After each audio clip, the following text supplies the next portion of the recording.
embarked on a sermon series about finding God in darkness. And today we draw to a close of the Christmas season, and we are coming upon the day of Epiphany. And we take note of those tiny lights in the sky that we can only see at night, the stars. For many years, I lived in Philadelphia, where the light pollution is so strong you can barely see the stars. It's like trying to hear the music of piccolos when the trumpets are blaring. The little lights in the distant sky get drowned out when the street lamps and the headlights and the lights from the signs keep blaring away, so to speak. Living in the city, I wish that I could just hush the loud lights so that I can enjoy the peace and quiet of the stars. But now I live here in central Pennsylvania, where the rivers and the fields and the hills stretch on for miles without any human light. And this has given me the opportunity to appreciate the hush of the stars. I have come to love looking at the starry sky above my house at night. And where we live, we're right on the edge of farmland, so there's only the light of porches and garages to compete with the starry sky. I'm actually learning to identify some of the constellations. In fact, I'm even learning where they are and how they're all connected, because I have a Google app. It's called Google Sky Map. And I can hold my screen up to the sky, and it will tell me exactly what the names of those stars are, and it draws a line like connecting the dots for the constellations. I'll bet the wise men wish that they had the kind of apps that we have today, so that they could have more easily found the Christ child. I've often wondered how it was that they were able to follow a star to find the place where Jesus was. I know they were learned men.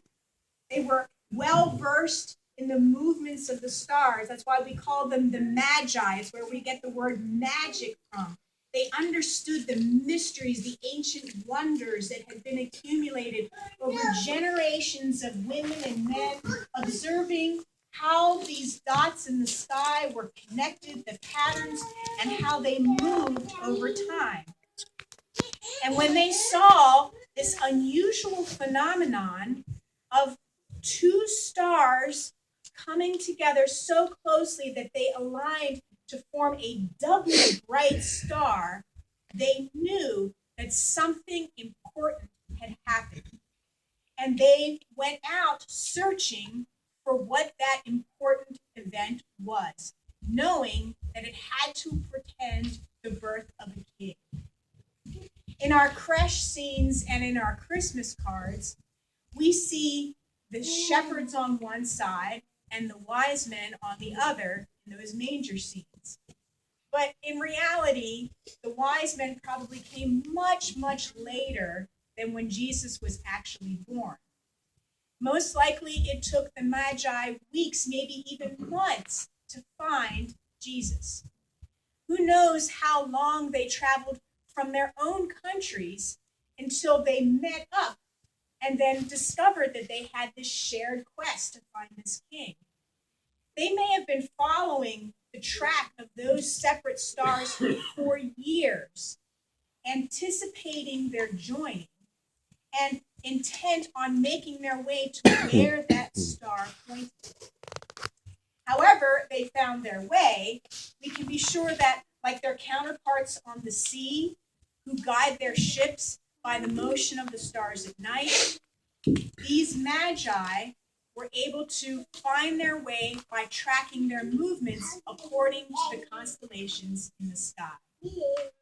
The wise men from the east were the first of the Gentiles, meaning the non-Jewish people, to be drawn to the light of Christ. and they first saw this light in the darkness of the night sky through a star.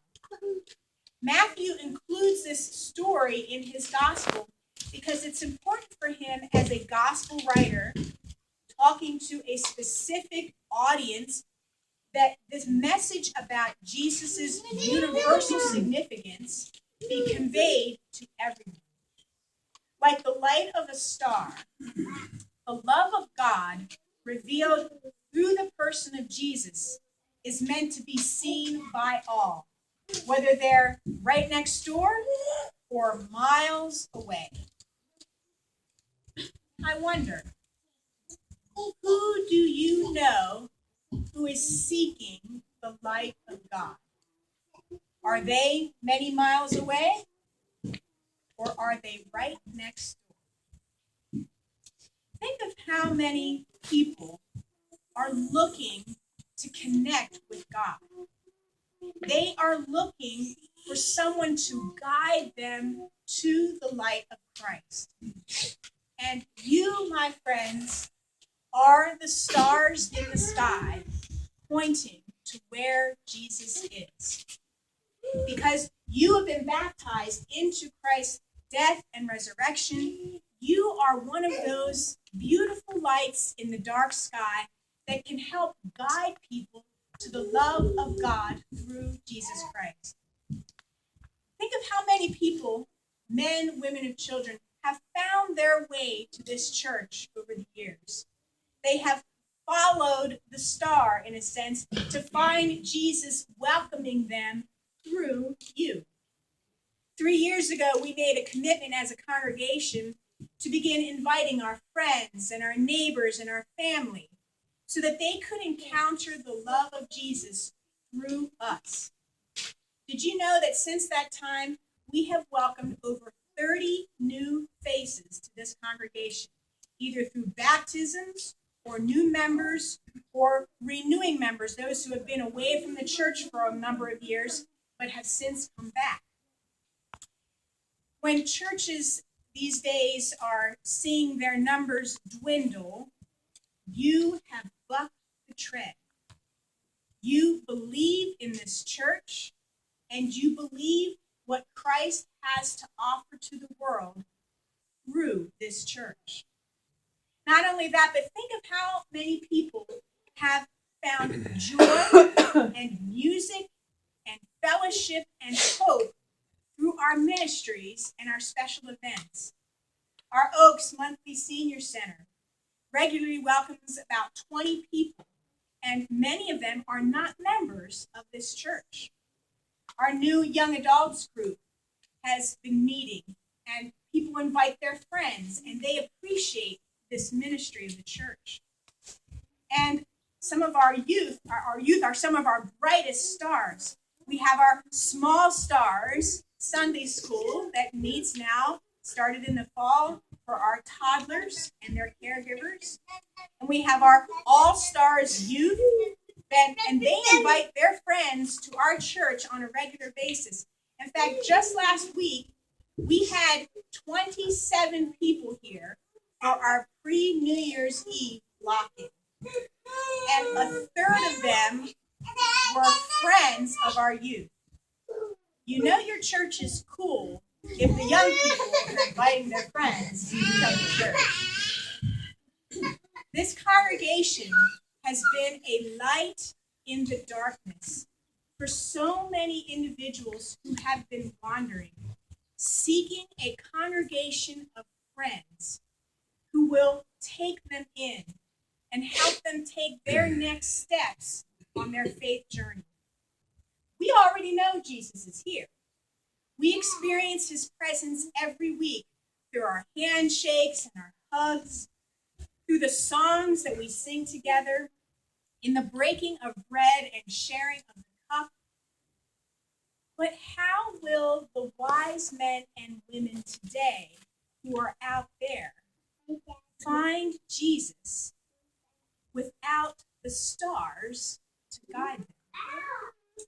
An incredible gift has been given to us as a community of Christ. And we as a congregation share that gift with with others, just as the wise men shared their gifts with Jesus and his parents. Our benevolence to the synod, all the food that we have collected and will be collecting for our Super Bowl coming up, the children in need we have helped through the Rich Huff Fund, the guests we have welcomed through our jazz tea and our other concerts, our ice cream socials, the homeless that we have helped through Habitat for Humanity, the gifts and songs that we shared with the residents of Country Comfort, the children in Liberia, who many of you have supported with your gifts to help fund their education. These are gifts that we give to the community, to the world, to announce that the light of Christ has come into the world. We may be a small congregation, but the light that we shine in the darkness is just what someone out there needs to find their way. In your bulletin, you may have seen this insert. Can you get that out and have a look at it? On the front, it says, "Letting my light shine." And on the inside, there are two identical flaps.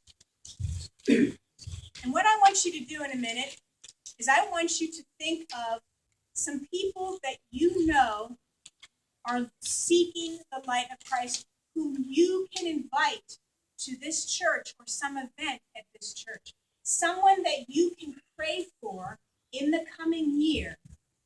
On one side, I want you to write their names. And I want you then, you're going to tear this part off and you're going to put it in the offering plate. You can just put a first name if you don't want to put their whole name. But on the other side, I want you to write down the names again, same names, and you're going to keep this part with you. And I want you to put it in a prominent place. Maybe your dresser mirror, or maybe your bathroom mirror, someplace where you look every day to remind you to pray for these people throughout the year. And then we're going to create a prayer list, and we're going to call it our Shining Stars list. We're going to list, again, first names only, of the people who you put down that you would like all of us to pray for, that they can find the light of Christ through us, through our congregation. And throughout the year, we'll revisit our list to see how God is working through our prayers. We may even be surprised to find some of those wise women and men sitting in the pew next to you on some Sunday morning. I'm going to ask Glenn didn't know this, but just if you could play a little soft music underneath, maybe the first verse of the next hymn, while you think of those names and write them down on your flaps, asking God to help you shine the light for these people.